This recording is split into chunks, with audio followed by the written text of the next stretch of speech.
Change takes time, growth takes work, but showing up every day is progress. This is the 365 Proof Podcast, where we share real stories, honest conversations, and practical insight from mental health experts, addiction specialists, and people living the message. If you're looking for guidance, inspiration, or real insight into recovery and purpose, you're in the right place. Hey, everybody. Welcome back to the 365 Proof Podcast by Defining Wellness. I am your host, Daniel Phyfer. And I'm Courtney Milan, co-host. And today we are excited to bring you another episode with a friend of ours and a colleague with quite the resume. Her name is Neely Carlton Lyons. And Neely, we are really glad you're here. Well, thank you so much. I'm excited to be here. I've known both of you for a very long time, but to have the opportunity to be here and talk about recovery is always a privilege and an honor. Awesome. When we started this podcast, we had 5 names initially that we were like, this is a no-brainer. And right. You were one of those. That's right. Oh, well, thank you. I appreciate that. So, Neely, first I'll start with this. Neely is a mother. She is a wife. She is a person in recovery, and she is proof that professional and personal resumes and success do not make you immune from dealing with family issues with mental health and substance abuse, as well as many other things. She has so many different angles she has been able to look at this. She was elected as a state senator, which was a record at the age of 25, and we were joking before we started what I was doing.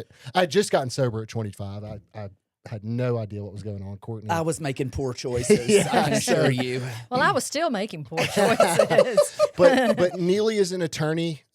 She also works with Clere Consulting, dealing with families. Her and her partner, Aaron, have started the Family Recovery Collective, which is a digital platform for families that don't know where to turn. And Neely has experience being a family member who really didn't know where to turn. And, Clere, the resume there speaks for itself. They've been helping individuals at a very high level for a very long time. Successfully. So that, along with Family Recovery Collective, which we have worked with here at DW, which has been super beneficial for our family program director, Victoria, and the families that we serve. So, Neely, Neely's from the Mississippi Delta, which I love.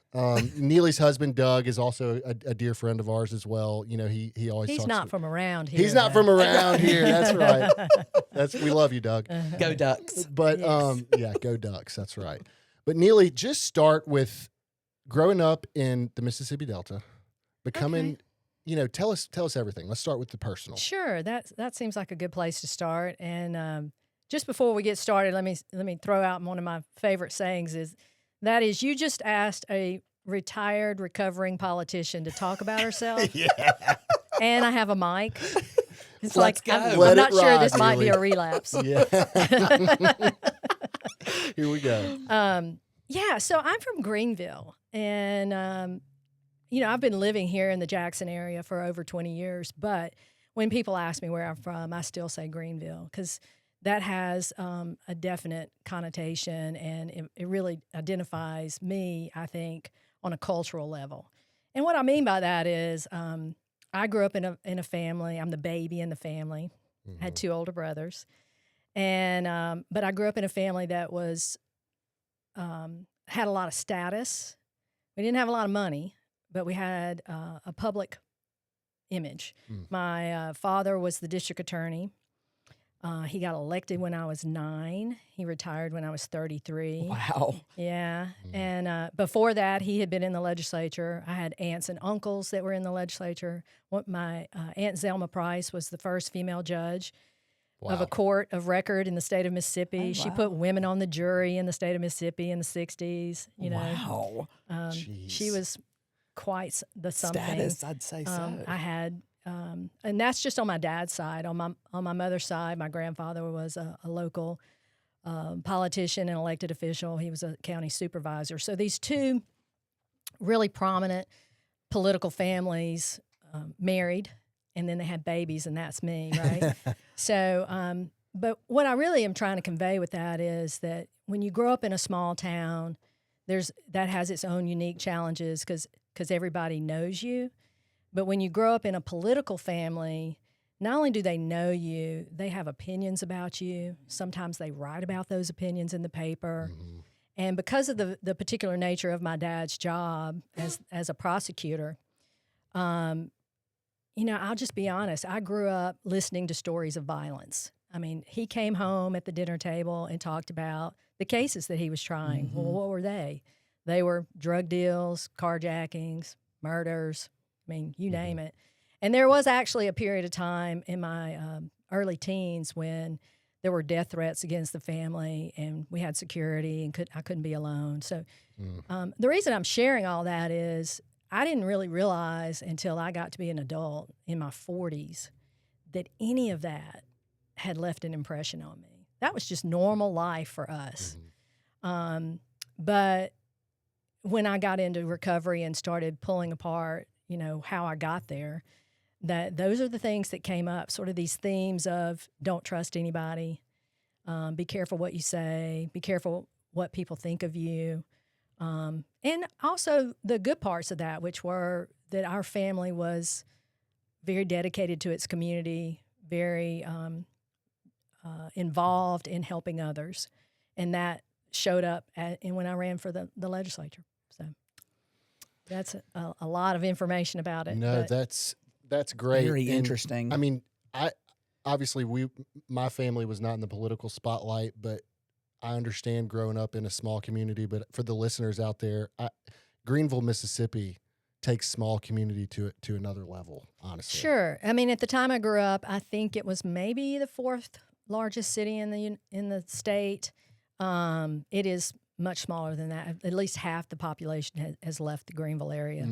But the other thing I would say about it is that, because both my parents' families were from that community, there were lots of extended family.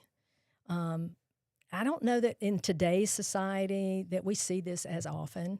I think it's something we've lost a little bit, that connection piece of people knowing their neighbors, knowing, outside of a church experience or maybe a civic club. We're pretty disconnected, and I feel that for my children. But at the time I grew up, I felt extraordinarily connected. I ran around the neighborhood. All the kids hung out together. We were all in each other's homes all the time.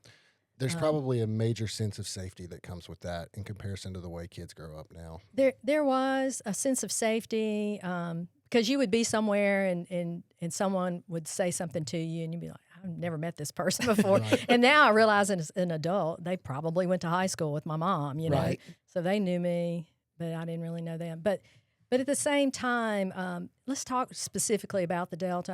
I'm sure it's not the only place, but there's a lot of drinking that goes on in the Delta, and very normalized. No doubt about that. Mm-hmm. So when you grow up in an environment where people normalize drinking, it's really hard to take a step back and go, oh, well, my drinking seems a little odd, because my drinking was not odd. In fact, it was probably less than some of the Tamed others. a little bit, right, for sure. Exactly. Yeah, you go out. I mean, my buddies that grew up in Greenwood, at least, that I went to college with, it's like, what are you doing on a Friday night? You're going to drive out in the middle of a field and turn your stereo up and make sure you have plenty of beer. I can neither confirm or deny. Right.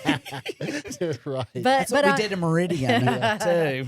Yeah. So I will also say, though, that, that I feel like they're pretty much unaware of that aspect of Delta culture. But, I witnessed pre-drinking, teenage drinking, drinking and driving. It was pretty normal, unfortunately. Were you fascinated at an early age with the law? With everything that your family was involved in, with your dad being the DA? This is a great story. Okay, so when I was about 13, I don't know if y'all can imagine this, but I was pretty much hell on wheels. I love it. Love it. You think? I don't know. I mean, I'm really a very nice person. My dad and I would go at it, and he looked at me one day. He goes, "You're going to be a lawyer when you grow up." I said, "No, I'm not." Mm-hmm. He was right, but there are lots of things about the law that I love. I just on a real philosophical basis, I think the law particularly legislation, is very reflective of who we are as a society, good and bad. And that fascinates me. But as a woman who grew up in, let's just say Mississippi, whatever that connotation means, Right. who wanted to be successful, the law gave you a lot of power and influence.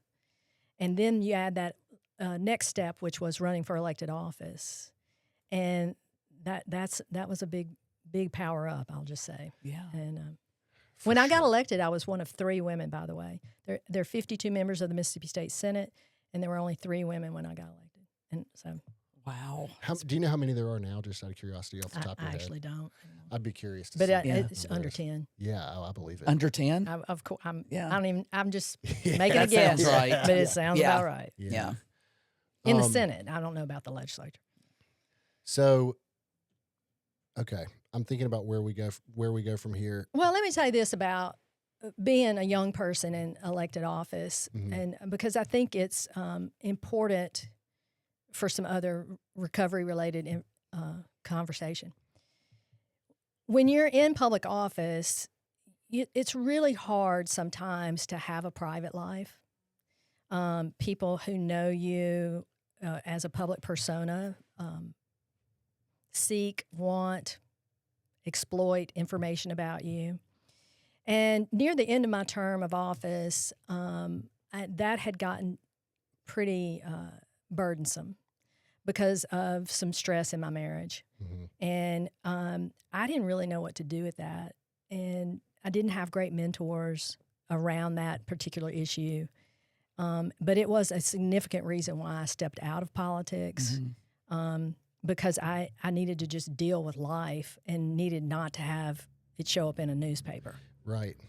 And that specifically what I'm talking about is addiction was touching my family. And I didn't know what to do about it. I didn't even know who, if anybody, I could tell about it. And so I went on the journey of recovery from the family member side first. And I was extraordinarily isolated. And I actually went to treatment for codependency. And that unlocked a lot of doors for me. But, you know, we laugh sometimes, those of us in recovery, we talk about our first meetings. And, you know, I'm the person that parked 3 blocks away, walked in with a hat, sat in the back, and left early. Yeah. I definitely did that. But at some point, I had to ask for help. And think about it, as a person who other people come to as a lawyer, and they come to you with their problems and ask for your advice, asking for help was not my natural instinct. So it was hard. And so when we work with families, I get it. I mean, by the time they're reaching out to you or to me, they have been through it. And they've tried everything they know to do, and it hasn't worked. Right. So. When you're dealing with the public image piece at that level, I mean, was there ever a point where you felt like you were losing kind of sense of who you were? Or For sure. Yeah. I can imagine that. I mean, actually, I don't talk about this too often. Certainly it's been a long time ago, but I mean, I got divorced and didn't tell anybody. I didn't tell my family. I didn't tell friends. We didn't tell the kids. There was already a separation. So it was months before we were ready. Yeah. And some of that was just fear, you know, just like this is really personal information and I'm not ready to share it. I'm going to keep it private. Yeah. Yeah. That's that thing I was talking about. Like, I'm entitled to a private life. For sure. And I tell you, you know, I'm the only person here I think that's been through a divorce, but I'll tell you something about it. You find out who your friends are real fast. No doubt. I bet. And what was the bottom line? What made you finally ask for help? For help? Yeah. That's a great question. Because you gotta get Yeah. So to here, hurting real bad. yeah. I mean, yeah, for sure. So here's the question that came to my mind. That was the point at which I said, I've got to get help. I knew why I picked my ex-husband. Yeah. Well, let me back that out. Okay. me restate it. I knew why he picked me. Mm. I knew exactly There why he you picked go. me. Because what he did when he picked me was he picked somebody that would fix all the problems. Right. And I didn't know why I picked him. I was like, I'm smarter than this. Right. Ha ha. Right. Yeah. There's no ego in that. Right. Right.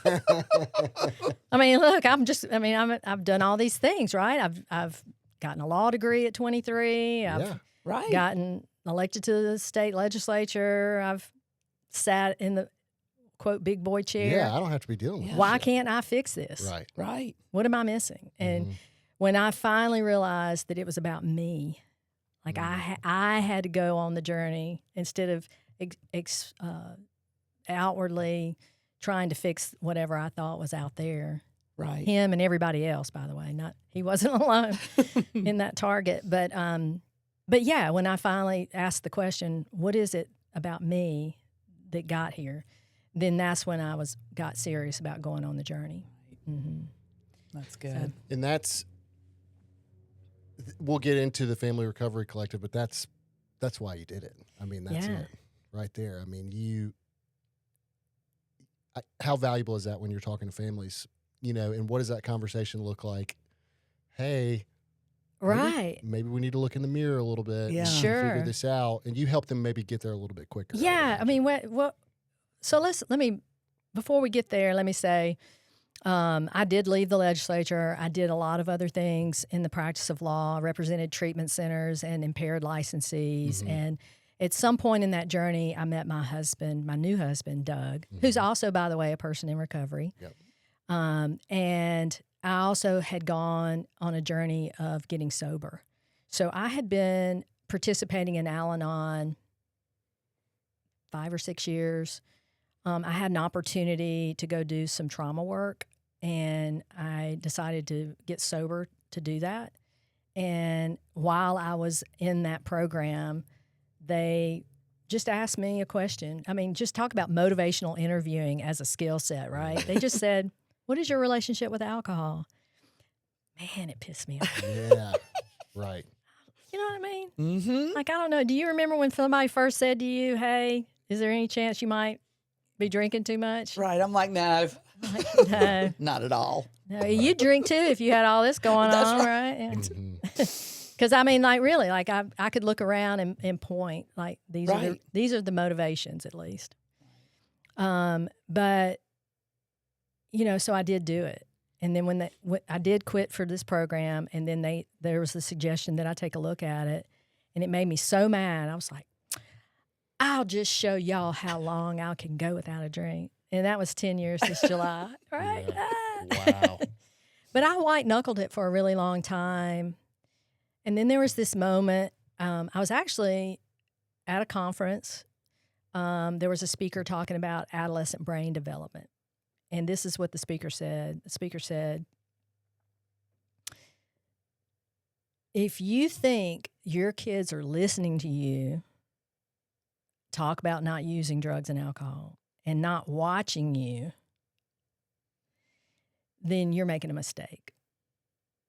Because they're going to watch and do what you do, right? Yeah. Like actions speak stronger than words. Mhm.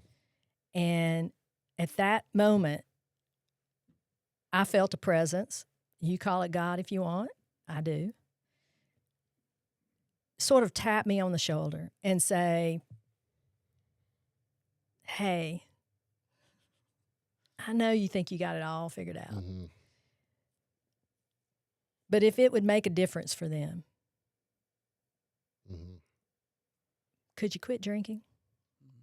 And when I had that moment and put it in context of this is not just about me, it's not about being right or proving somebody wrong. This is about what's going to be in their best interest. Right. And I mean, that was it. The obsession of the mind to drink was gone, and I really do not struggle with cravings. I do struggle with codependency. Mhm. And that's a whole other thing that we can talk about. For sure. But yeah, so that was sort of how I got into recovery, or I should say, that's how I got sober. Because in my mind, I make a distinction between sobriety and recovery. Do No y'all doubt. do that? Oh, yeah, 100%. for sure. Mm-hmm. I have weeks where I'm off and I'm abstinent, but I'm not well. You know? Right. I mean, I'll be the first to admit it. I think we all do. Oh, absolutely. Right. But there's a difference. There is. And we all know people who don't drink, but have never done anything else. Mm-hmm. And sometimes they're just not nice people. Right. Yeah. You know, I want to put my arm around them and go, hey, brother, There's some tools here. there's a better way. Yeah. You don't have to be miserable. No. Right. But I think it's important to know, from my point of view, and this will come back to Family Recovery Collective, from my point of view, there are many ways to get sober and find recovery. Because I did not go to treatment for addiction per se. But I did start going to 12-step meetings, and I got sober in the rooms. Yeah. And it's been a beautiful journey. And so anyway, that's important to know, because I think where I started with that question from you was what is it that I bring when I am talking to families? Mm-hmm. And what I bring is the combination of a personal experience and also that idea that when I was really early in the investigative phase of addiction recovery, I didn't need somebody to shoot me with a fire hose. I needed somebody to understand that I needed to take bites of information, digest it, and then come back and ask for more. And so it's being gentle with families, understanding that they've got a narrative about what's going on and what's wrong and who's at fault, and being able to hold space for them while they tell you their story. Because all of us have had the experience of, we know where this is going in a story. Oh, yeah. You know, have you ever had anybody go, I bet you've never heard this before? Yeah, those are the best. Oh, yeah, for sure. You're like, maybe I have. You'd be surprised. And then you make a little bit of a prediction and they go, how did you know? Right. Hold my water. Yeah. It's almost like maybe I've been there before. Right. But at the same time, you know, you can have a lot of compassion for that. You can say, man, I remember not knowing what the hell is going on or what to do or who to trust.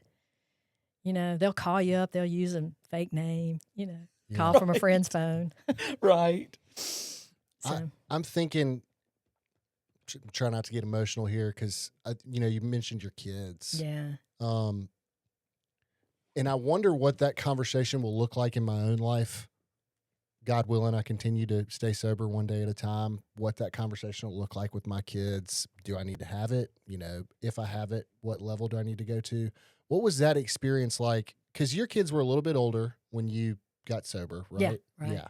You know, mine are still real young, but, you know, at some point they're going to be like, we're going to be at deer camp and they're going to be like, Daddy's not drinking beer, but all these other dudes are staying up until midnight drinking. Dad went to bed at 9, you know? So Yeah, Dad isn't acting a fool. yeah, right. So I'm extremely grateful that they have the chance to not know me in that capacity. But I like to ask parents, Sure.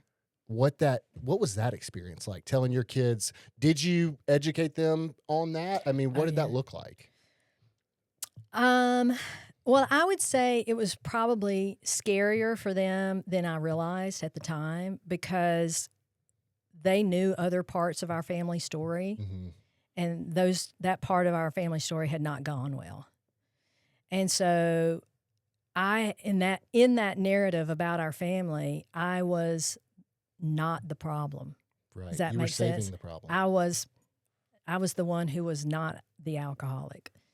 So for me to step forward and go, hey, me too, I had to be very careful about it. I actually took my kids to it's not available anymore, but the Hazel and Betty Ford Foundation had a kids program for kids 8 to 12 years old. Jerry Moe, I don't know if you ever heard that name. So Jerry Moe started the program, and they had they offer it still, I think, in Center City, where Hazelden is headquartered.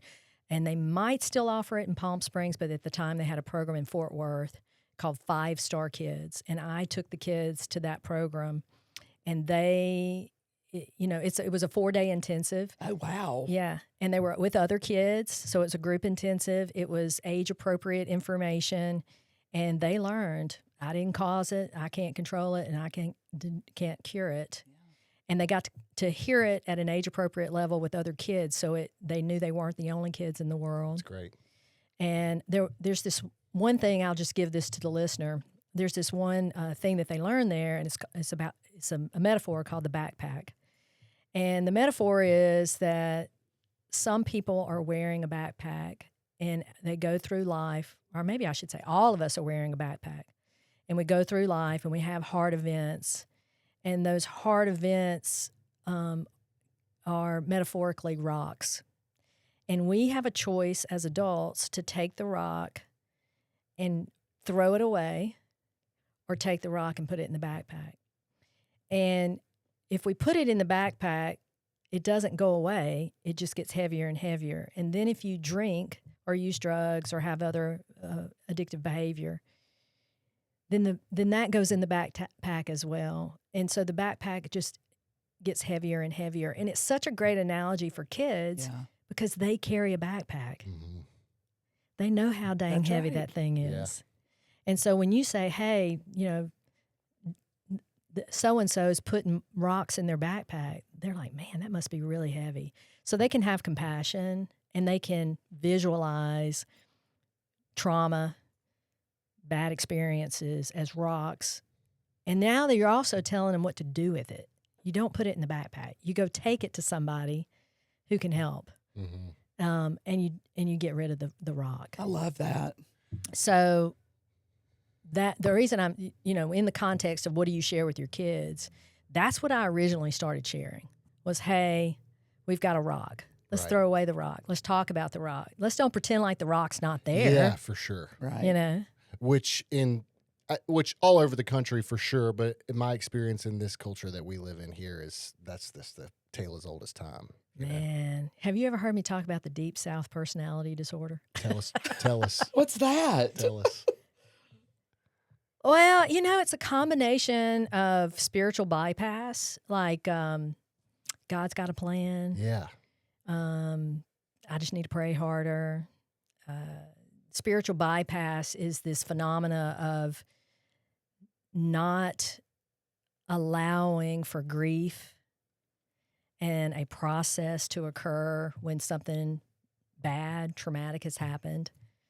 Kind of like ignore it. Yeah, you just go straight to God's got God it. will take care of it. And if I have any negative emotions about this thing that's happened to me, then I'm somehow not spiritually aligned, which is interesting because in recovery, for me, what I have come to understand is that the path to knowing and having a relationship with my higher power is through suffering. Yep. So that's why spiritual bypass is not helpful. Yeah, you're missing out on an opportunity. You're missing out on a deeper understanding and opportunity to develop that relationship. So, and God expects us to do some footwork. Yeah. Right? Listen, I'm a tap dancer over here, you know what I mean? There's therapists for a reason. Right. Oh, gosh. One of my favorite little, things you see on the internet, it was you can have Jesus and a therapist too. Yeah, for sure. Yes, you can. For sure. But, so that's just one aspect. Listen, even in our vernacular, like we use the word fixing. I'm fixing. Mm-hmm. Yeah. Well, as a recovering codependent, yeah. I can't be fixing. I'm a hammer and everything's a nail. That's all I got to say. So, but one time I don't even know why I was doing this, but I looked up, it may still be out there, but Southern Living had a how to marry a Southern man. Oh, wow. Oh, yeah. That's great. You'd love it. Oh, my God. And one of the recommendations was that you need to know that you will always be second to the dog. Like, woo, man, yikes! They published that. They did. That's why I'm saying I bet they yanked it. Yeah. I would. Mm-hmm. And then another one was you need to know that his mother's cooking will always be better than yours. And then like the cherry on top of this sundae was and bourbon fixes everything. I was like, wow, if that is some damn Southern wisdom right there, that's crazy. Dang. So, you know what? It's not that surprising. It's not. No. It's not. Anyway, I'm not sure if they did it tongue in cheek or if it was for reals, but that the fact that I can't tell you whether or not that was a joke or whether that was a serious effort is the whole point. I have a feeling it was serious. Yeah, me too. I'll give you one more example, then we'll get off this. No, let's go. But this goes back to my family. Whenever I start talking about deep South personality disorder and somebody says, I don't really know if I understand, I go, well, did your mother ever tell you that your outfit was interesting? Mm-hmm. What do you think that meant? Right. What did it mean, Courtney? I mean, it means I don't like it. And you need to go change. You need to go change. But it's part of that way that we speak. We Right. don't say, honey, I'm not sure that's appropriate. What we say is, that's an interesting outfit. With a huge smile on With it. a huge smile. And I, as a child, am supposed to understand that what my mother's really saying is, go back there and get out of that damn Yeah. suit you're wearing or Exactly. whatever, For sure. right? Now, let me tell you this. Yeah. I've said that to my kids before. I've said, I don't know about that. And they go, didn't ask. And This so I'm generation. like, oh, okay. Yeah. I mean, if Hey. you don't, okay. Yeah. Well, bless your heart. Yeah, that's right. Yeah, you hit him with that. Hit him with that one. Exactly. Bless your heart. So- I mean, When we work with families, I feel like I've sat in every seat on the bus, professionally and personally. I feel like that I come to the conversation with just a huge amount of compassion and hopefully some understanding about what are best practices for families that are trying to heal. And you mentioned Clere Consulting, Right. which is my husband Doug is one of the co-founders for that organization. I joined that team in 2018 after having practiced law for 25 years. So I do still hold an active law license, but I don't practice law anymore. So, but that team is organized around the concept of family systems healing as a part of a recovery journey of any one individual.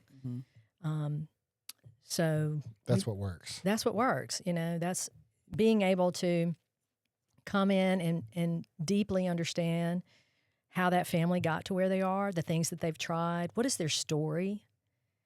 Go back to what we were originally talking about. If they are a family that has a legacy, for example, whether it's money or status in some capacity, they're going to be pretty sensitive to the idea of changes in that narrative. And they're going to want to be sure that the people they're working with are also sensitive to it. right. So, so it's privileged work is what I would say. No doubt. I mean, tell us about that transition. Like you're practicing law, and then you're kind of hopping out of being behind a microphone and a podium, and then you're kind of hopping in, and you're assisting with the families at this point with Clere. Sure. Yeah. Yeah, right. So it was very unexpected, actually. Doug and I met at an addictions conference in 2016.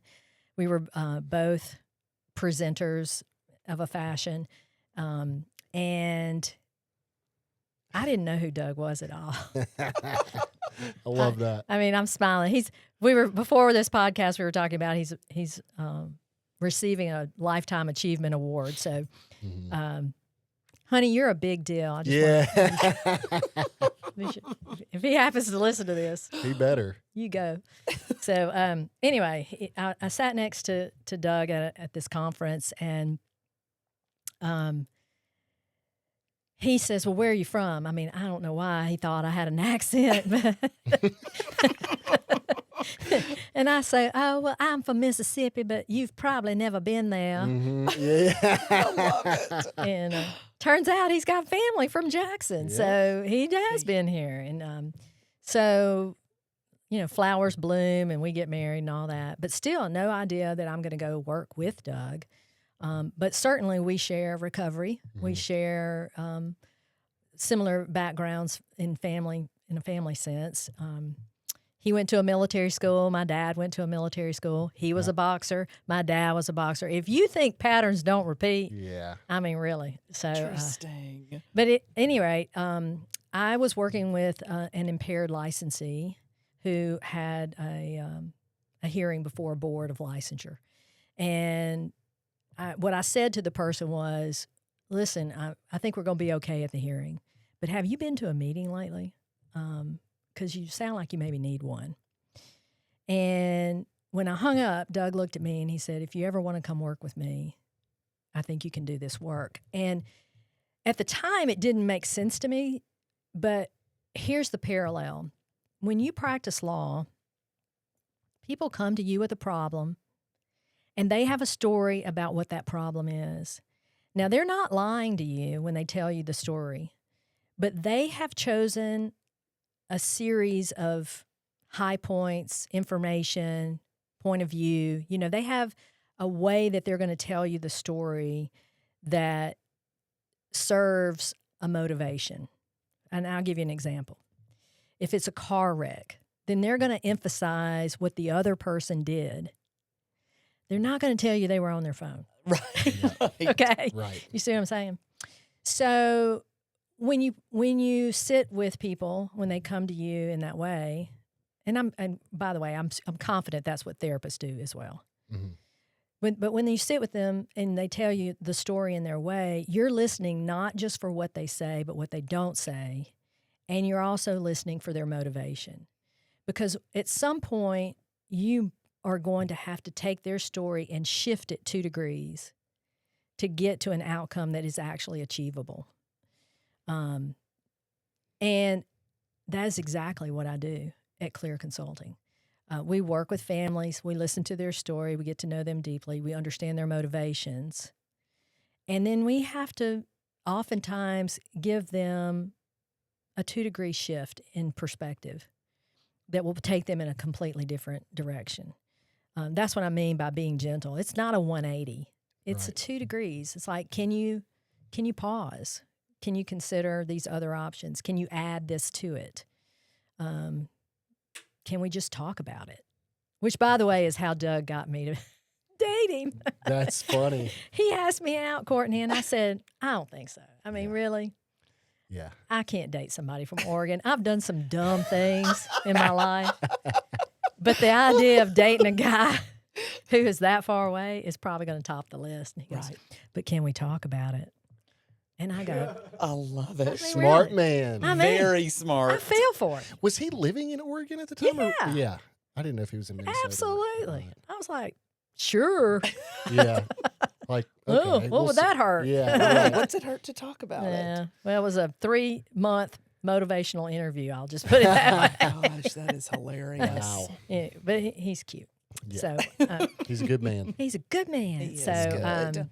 But yeah, so Clere Consulting works all over the United States. So it's also been a lot of fun, to be honest, because we work together, we work well together, and we get to travel together and see a lot of different parts of the United States.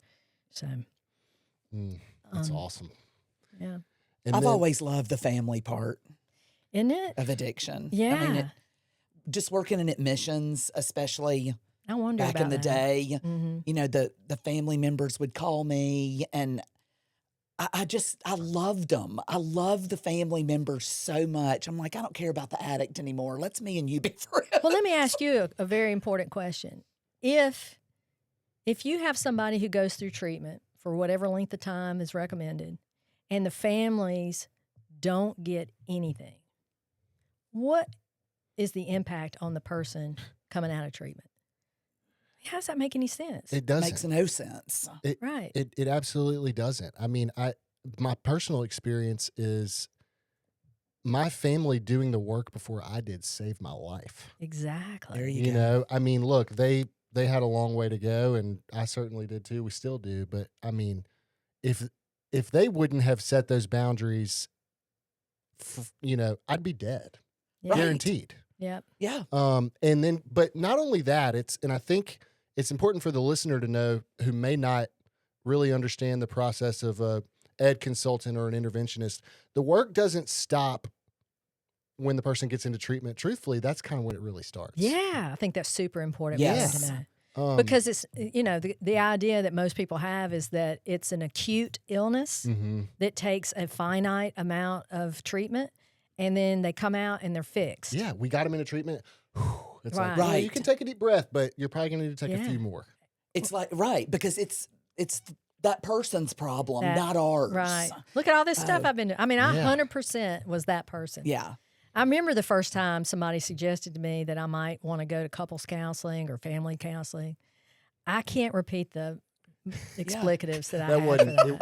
You didn't need the counseling. I'm not the problem. I had a whole lot of not the problem. Right. And that's why that story I told about, asking the question, why did I pick this person? Yeah. That's why that's so significant, because I was a part of it. That's right. Mm-hmm. But I also know that, from Courtney, this is to you. Mm-hmm. I also know that when you get those calls that come in, that those people are pretty desperate by the time that they call you. Right. So I know you're really sensitive to that. Right. We all know in the industry a guy named Gary Phyfer. Oh, yeah. And he was the CEO of a treatment center for a very long time. And I heard him say this one time. He said, if I could get the families for 60 days and the person of concern for 6, which is pretty much what you see 60 days of treatment and 6 days of a family program. Right. He said, if I could swap that, people would get better. I mean, like 100%. Yeah. And I know that, I don't even know how that comes off to somebody listening to this, but what I want them to hear me say is they've been through a lot. Mm-hmm. And they may not even know that neurobiologically that they have changed as well. There is a neurobiology of codependency, just like there's a neurobiology of addiction. No doubt. And I usually analogize it to like a record that's playing. There's a groove in that record. And I'll give you an example. You know, if you've lived with someone who's active in addiction, then you know when they come in the door, by the way they shut the door, if it's going to be a good night or a bad Or night. drop the keys. Or drop the That keys. is so true. Yep. Or where they go first. Do they go to the fridge first or they go put their coat away first? I mean, that's a groove on that record. Right. And just because somebody goes to treatment does not change the record. That takes work. For sure. This is great because the whole point of this podcast is education. And families, while I have seen, even from when I was a client in treatment, 8 years ago for the first time, I've seen family involvement become more of a subject and more popular in the treatment industry as a whole. But that Gary Phyfer quote is spot on. Yeah. I mean, because when I was in long-term treatment, my family was having private sessions weekly with the person who sent me to treatment. We had one when I was on the call. Sometimes I wasn't ready to be on that call. And then I would have individual conversations with my therapist. So it's called a family disease for a reason. Right. And I think Neely's point, which is super important, is that Neely's not saying, we're not all sitting here saying that you're the problem, so you need to fix it. But you cannot deny the effect that it has had on you, whether it's consciously or subconsciously. Right. Because when that person walks into your door and that door closes a little bit louder, that feeling you have in that moment, you don't have to have that feeling. You don't have to have that feeling. And it's not normal. Right. There you go. Well That's said. enough.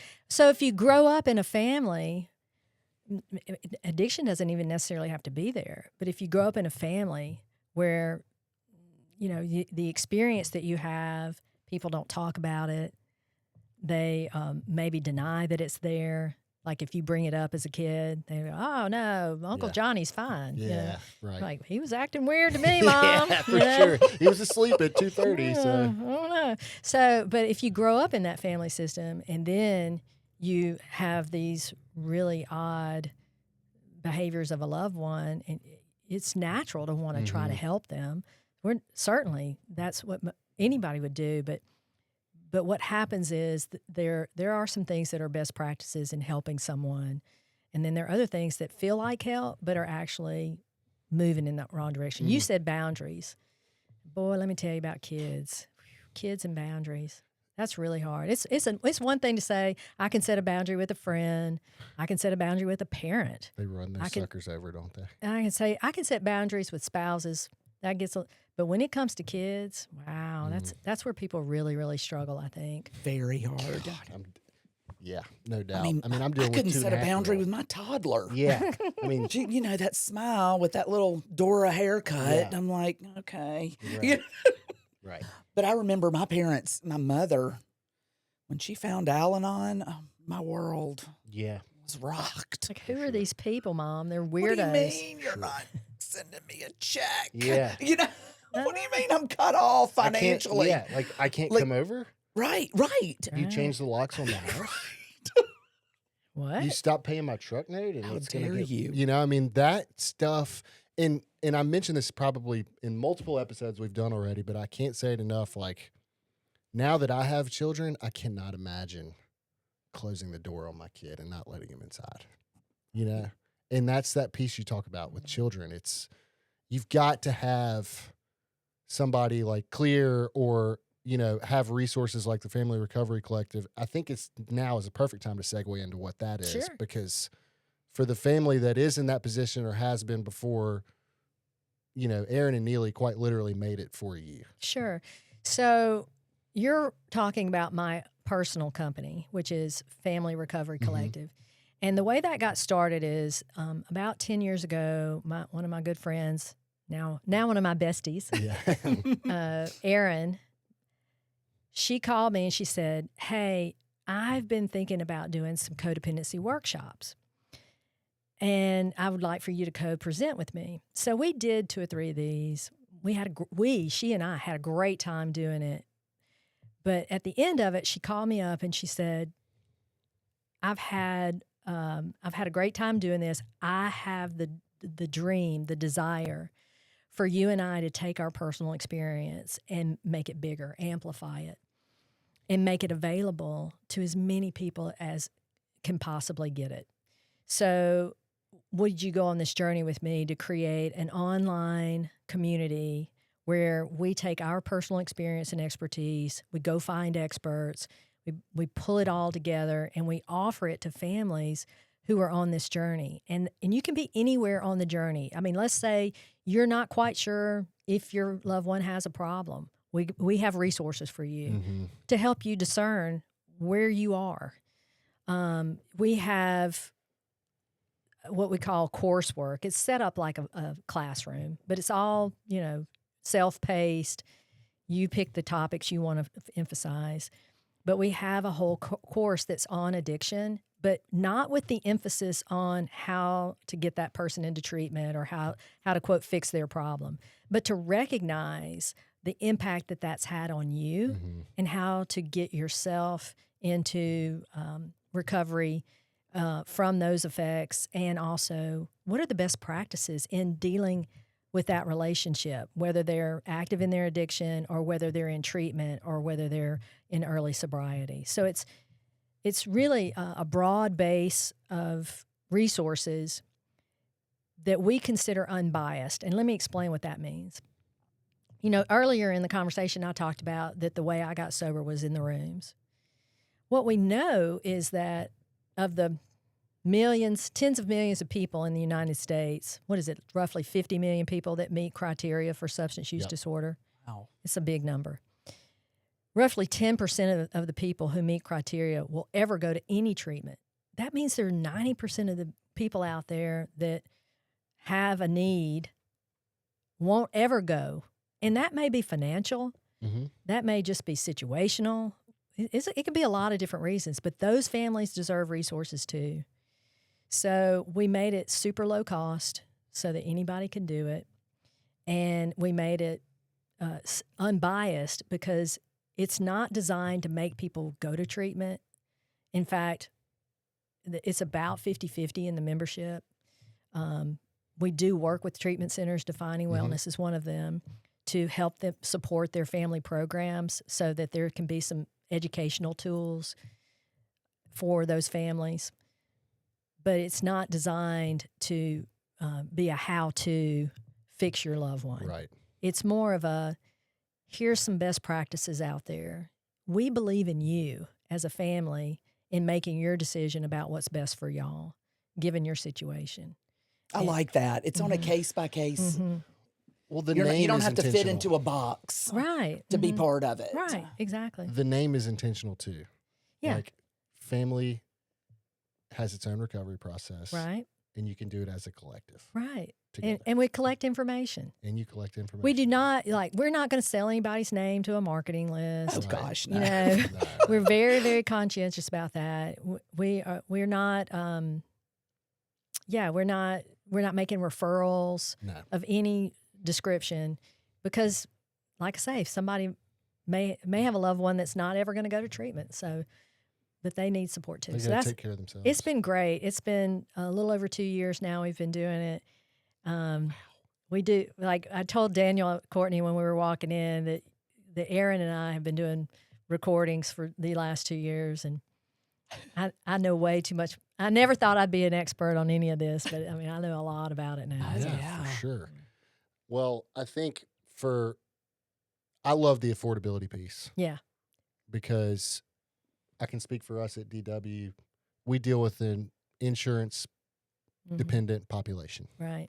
And not everybody, I would say the majority of folks can't pay for a Clere or anything like that. Right. But the fact that you're providing resources in an area of the country that is probably still the poorest.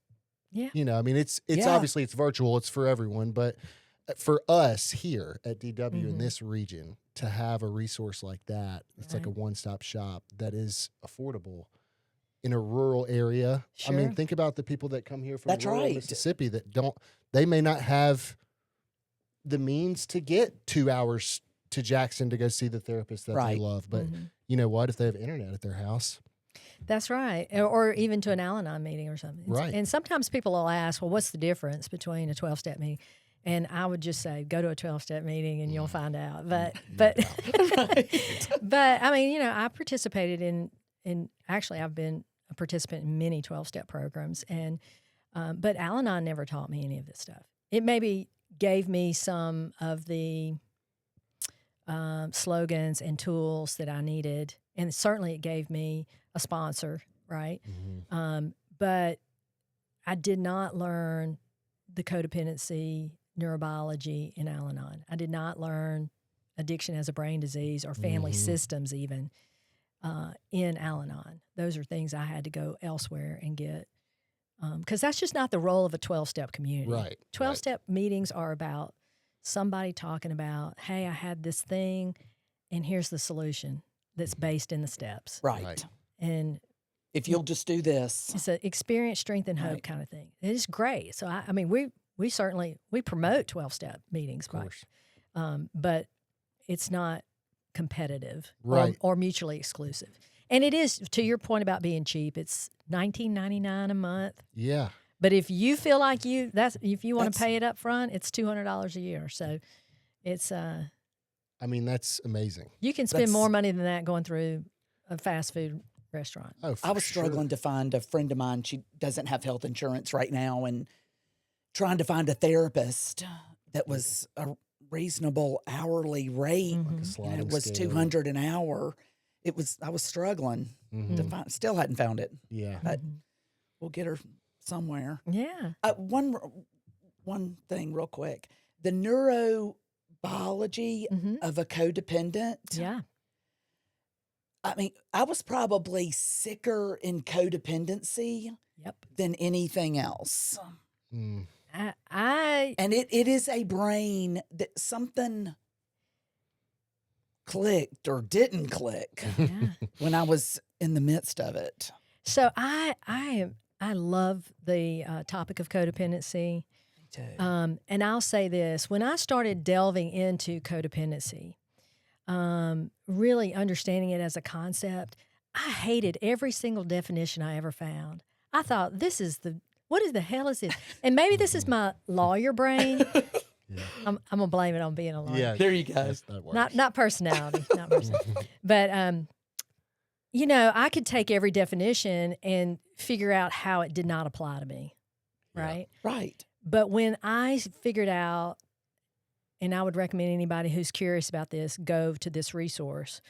If you go to Codependence Anonymous, CODA.org, they have what they call the patterns of codependency. And there are 5 areas that they emphasize, and they are avoidant patterns, compliance patterns, low self-esteem patterns, control patterns, and denial patterns. And when I All of the above. Right, exactly.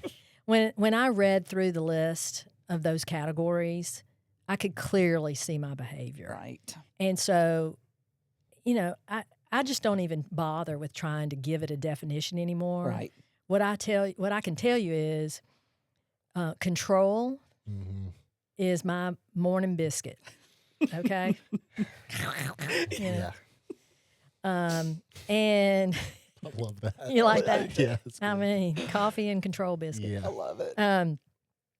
Yeah, and it shows up differently in different relationships. Right.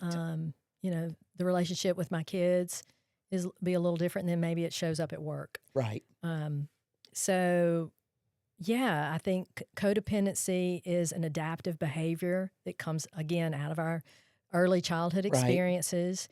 And I think I've heard it said, and I think it's probably accurate, that most people who are struggling with a substance use disorder or a behavioral addiction are compensating for something that they've experienced in their childhood that they were not able to manage. So they've adapted these medicators. Right. But that thing underneath there, and I cringe about the underlying conditions because it almost sounds like, well, if you clear that up, you could drink again, and that's not true. No. Right. But what I think people are trying to say is if you really investigate addiction, underneath there is going to probably be some codependency. For sure. I really think that with you. Mm-hmm. Yeah. Sure. Which is an interesting thing. It's fascinating. Because, you know, you get in these relationships where there's one person who's acting outwardly and the other person is externally focused, acting to try to save the person who's acting out. Does that make sense? For sure. I'm like analyzing my life right now. We can And talk I had later. to, you know, Al-Anon was great, but I had to get professional help 100%. to help with the codependency. Well, and Shout out to Buddy Barksdale. Yeah. Buddy Barksdale. Yeah, you know, the healing journey is it's a beautiful journey, but for most of us, it takes a guide, someone who's been on that road, Yes. or at least knows where the exits are. You know what I mean? Exactly. Man, life is a lot easier when you've got guides, isn't it? Golly. I For remember being real. that kid, and my parents would be like, "We're going to see your, you know, cousins," and I knew exactly where the Vicksburg exit sign was, and that meant I would start getting excited because that was my 30 minutes till we're there you there. go. You know what I mean? Yeah. Yeah.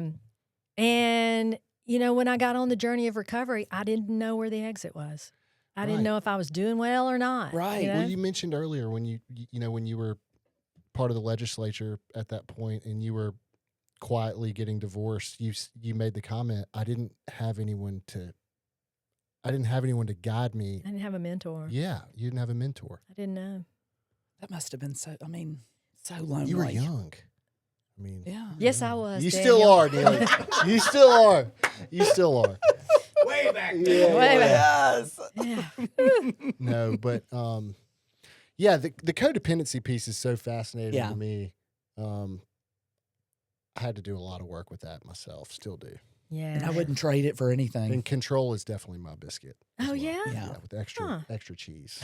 Extra cheese. Special sauce. Yeah. But you know, like you said, it shows up differently with the people that work for me and with Right. the people with my children and my wife and my parents and my sisters. I mean, it's like, you know, when I'm sitting here analyzing, thinking about the holidays. It's holiday time Right. now. Oh. It's like I'm going to control the holidays and I'm going to plan the entire holiday for the family.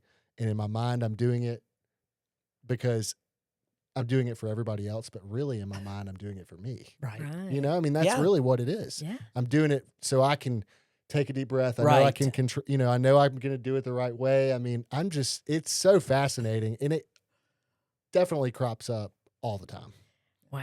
for all of us, right? Holiday yeah. codependency. Woo. That's a whole that's episode. a whole episode. Yeah, for I'm sure. gonna throw a little Martha Stewart in there, man. She really screwed me up. Yeah, for sure. Like the expectation Right. is Yeah. through the roof. Definitely. But I will say that with codependency, the language of letting go Mhm. by Melody Beatty has So been good. extraordinarily helpful. It's on my bedside table. Mhm. It's rough now. It looks beat down. The very first entry in that meditation book that I read was about denial. And it was essentially saying that denial is sometimes has been our best friend. It's protected us from things that were just too painful or difficult at the time we were experiencing Right. them. And so, to be compassionate for yourself when you are breaking through denial, that it was something that helped you for a time, and also to not take the blanket off of other people. So sometimes I'll hear people talking about a situation and I feel like I have an insight into it that they maybe haven't arrived at yet. But my job is not to rip the blanket off. That's it right there. Right. And so, this journey of recovery is just so beautiful in that way that it gives us nuance. That's right. Like, I don't have to control their journey. I'm not responsible for that. Right. We're all works in progress. Yeah, We don't want to rob them of that opportunity exactly. to have their own experience. Now bring that back to your kids. Oh, I know. Because where my kids Right. are young adults now. Yeah. And, it's funny. My brother called me yesterday and we were talking about different things. And I said, when I was in college, my mom would call and she'd say, "What are you going to do this weekend?" And I'd say, "Well, do you want me to tell you or would you like a lie?" And she'd say, "A lie is okay." I'm fine with That'll that. work. Yeah. And and now I'm like, you can lie, it's okay. Right. Yeah. I don't Right. have to know everything. That's right. But they're good kids. So I don't want to imply that they're not. But yeah, I think my role now is to be their chief cheerleader Yes. and allow them the personal struggle of life Right.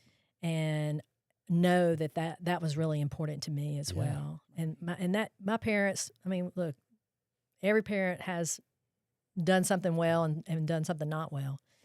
But that's one thing they definitely gave me was the respect to make my own mistakes. Yeah, I think that struggle helps people figure out who they really are.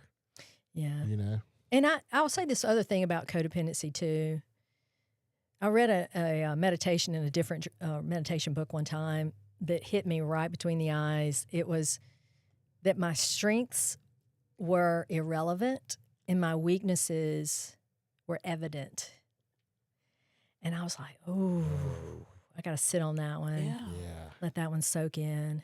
Marinate on that one. Because what up to that point, let's go back to control for a second.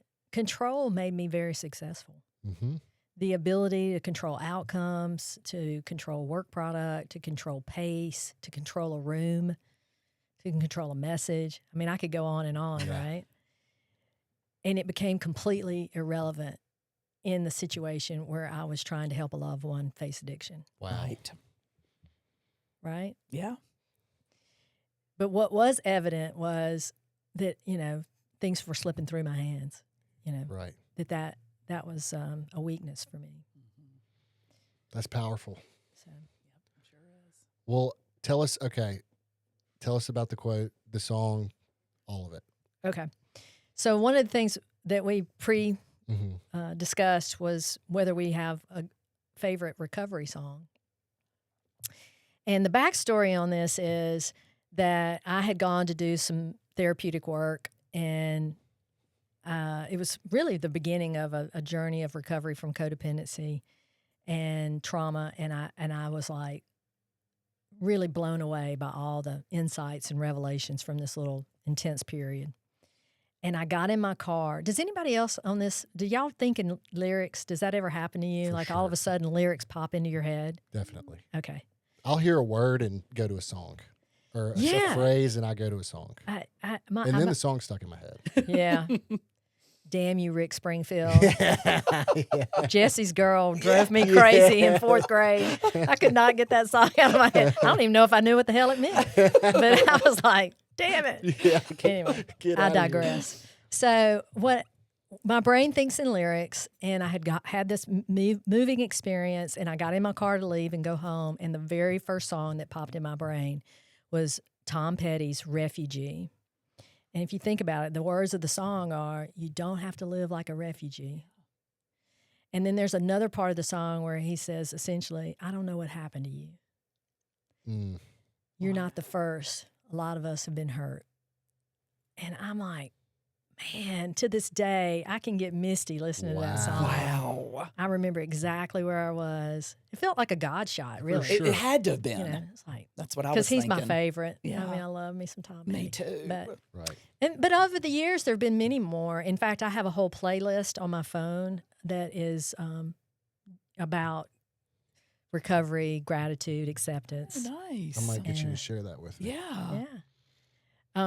The more recent song that has really, oh man, it's called "The Mother" by Brandi Carlile. Okay, I'm not familiar with that one. Well, essentially, she's just talking about that moment of becoming a parent and realizing that your world is bigger and about them. Right. And so that fits with my recovery story too. Mhm. And I'm sure Yeah, if that she would were a wreck man, me. it would be the father. So you can listen. You It'll can just wreck me replace. either way. Oh, yeah. It'll wreck Yeah. you either way. Yeah.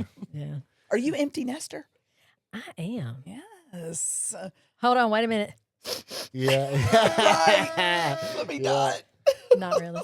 Oh man. No, seriously. I mean, this just speak to how wonderful my husband is.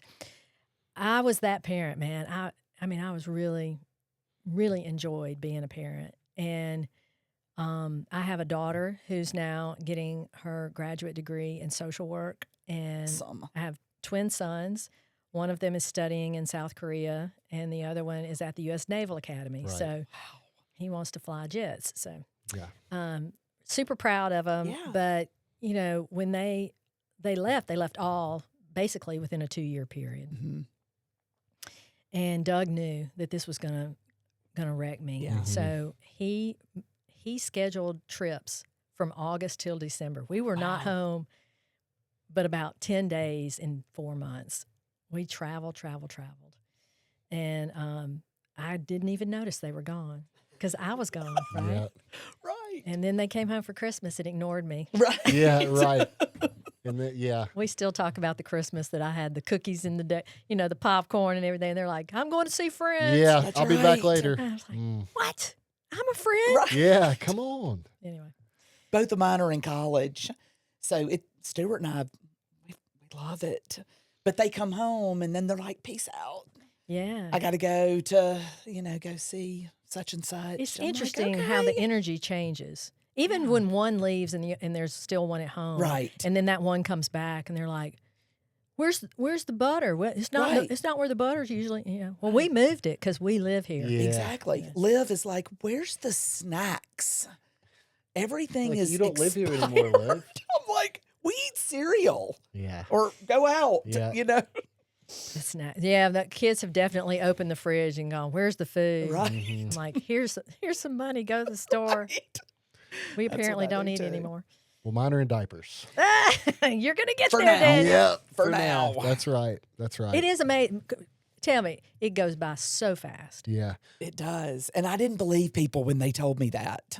Mm. And the days are long, but the years fly. They Yeah, do. for sure. I mean, we're experiencing that right now. I mean, but this conversation is so beneficial to me just from where I'm sitting. Well- I'm grateful because I have had experiences and resources at a young enough age to where, I can educate my kids Yes. in certain way. I've got knowledge that I wouldn't have otherwise that I don't think they would. So Right. it's pretty cool. Well, you kind of hinted at it being the holidays and people really either in active addiction still or early recovery, and how the families can all be working together to support them.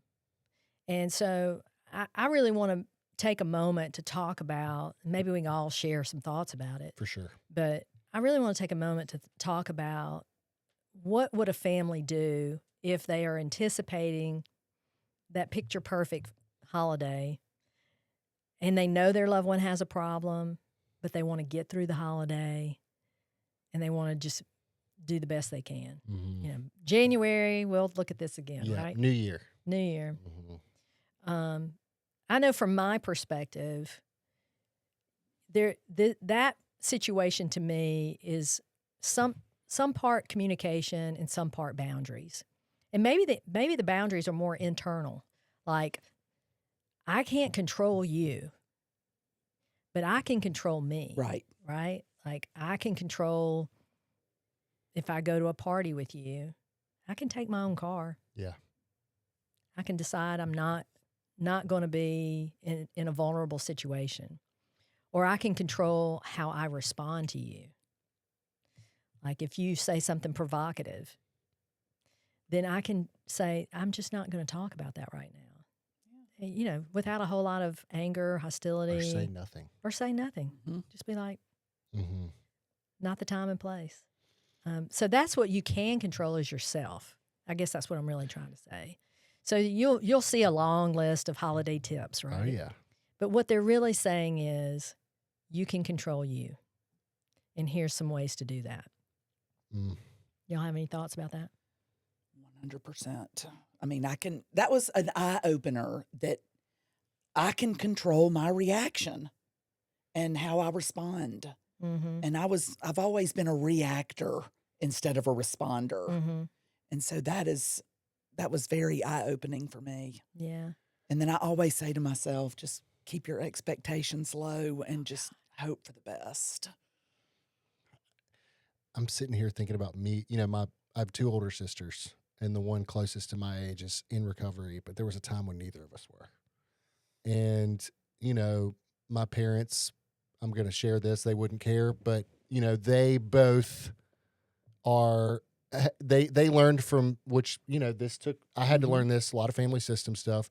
They learned what they knew from the way they were raised and what they know from their life experiences. And so I can remember specifically thinking about my oldest sister.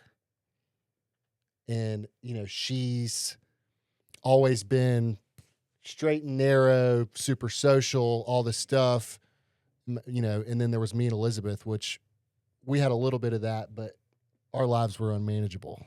And hers was, and my parents were not in a place in their own personal journeys when we were both not in recovery where it was just brush under the rug. Right. And I'm thinking about my oldest sister right now. And, you know, Lindsay is an amazing person. And I think about her because she was sitting there. She was at Ole Miss. She's coming home. You know, she's having the time of her life, and then she's got to come home, and her shithead little brother and little sister They're going to are ruin going to everything. ruin Thanksgiving. They're going to come in. They're going to smell like weed. You know, Daniel's going to show up 5 minutes before. Elizabeth will disappear and come back. And I think Lindsay did a really good job controlling herself. And so when you talk about expectations, you know, she knew what she was walking into, but she was grounded enough in her own spirituality, in her own support system, really aside from my parents at that time, where she could continue to move forward without letting us destroy her holiday. And so Excellent. I love you, Lindsay. Now that I'm thinking about that, you know, me and Elizabeth, my older sister, we're both in recovery now, which is great. But yeah, families, parents, sisters, cousins, you name it. At the end of the day, the only thing that you can control is what you have going on. And Lindsay did a really good job at that. I don't know why I'm thinking about that. You know, I guess we're talking about holidays and families. Hope I get to meet Lindsay sometime. Me too. She's Shout out to her. she walks with grace. I love that. And I love that you think about her Yeah. and that. yeah, I did. I really appreciate I that. do, because my parents, me and Elizabeth were destroying their Right. marriage. We were pitting them against each other, Yep. and they had their own stuff going on, but Lindsay remained steady, Yeah. and she never gets the credit for that. Yeah. So, My God, I'm giving her credit right yeah, now. me Yes. too, me too. That's So, awesome. pretty cool. Well, impressive. I would just say my story's a little different, but I have over the years worked that 8th and 9th step again to go and realize that there were situations that I put my family in where they were undoubtedly scared for me, and I've so Yeah, I called my mother up not that terribly long ago and said, I really need to apologize one more time for dating yeah. so many, having so many seriously screwed up situations. Right. So, at any I rate, do that too. Do I'll you? occasionally go, Mama, I'm so sorry. it's just like, So sorry for everything. She's like, yeah. the tattoos, I finally got over that. Yeah, for sure. The flip of this is you guys run a treatment program and you have people who are coming out of treatment around the holidays, and that early sobriety, early experiences of holidays are pretty important for families to be able to navigate that well, For sure. because it does come up against expectations. Yes. Like, this is what we always do. We always go Mm-hmm. to so-and-so's house, and we always sit together, and we always have wine at the table. There's a lot of that kind of negotiation that people really need to think about. That's right. If they want to walk the walk of supporting their loved one, maybe they need to consider some changes. Is it having 2 meals so that person can come at a time when they feel comfortable? Is it letting them bring a friend? Is it deciding, hey, maybe we won't serve wine at this meal this time? I mean, that is a really big deal for some families. I'm not putting it down. It's just a tradition that they have and the Right. expectation that some people attending have. And you get caught in this, what is the Right. family expectation against what does my loved one really need me to Right. do? Mm. So I think communication around how to support that loved one can be really important. And even supporting them if they say, I can't be there this year. Yeah, for sure. And I Yeah. think the big takeaway is from this entire conversation is that there are people who can help you.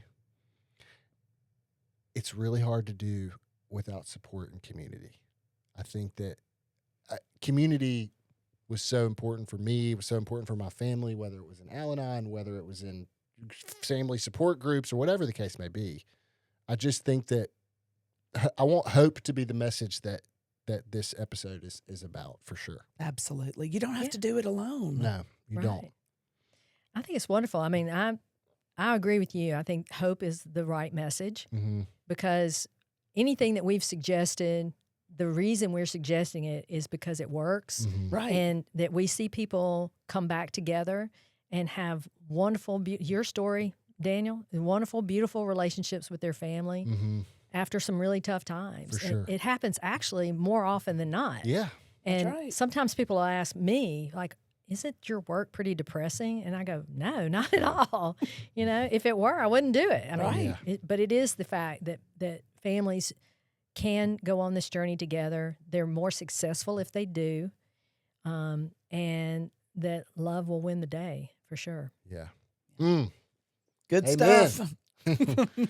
Well, look, tell us where people can find out information on Family Recovery Collective and Clere, all that stuff. Sure.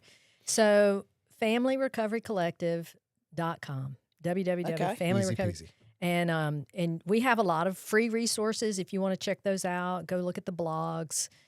Typically, what we do on the website is we provide a lot of information, like the blogs, that is actually leading up to or in support of some of the expert interviews. Okay. So we've had recently we've been focusing on military and veterans issues or first responders For issues.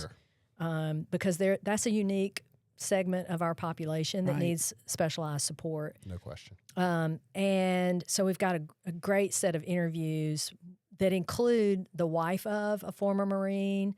She and her husband were married while he was in the Marines, and then they got divorced, and they got remarried. So it is a very hopeful message, but it was pretty unique to hear their story because they both tell it from their point of view.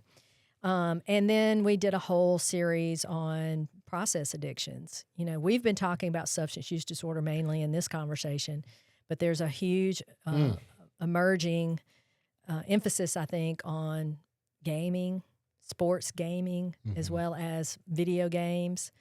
And they're actually connected in a unique way. If you watch the video, you'll hear about that. And then we've done a lot of work around just general process disorders like eating disorders, spending, social media. So Right.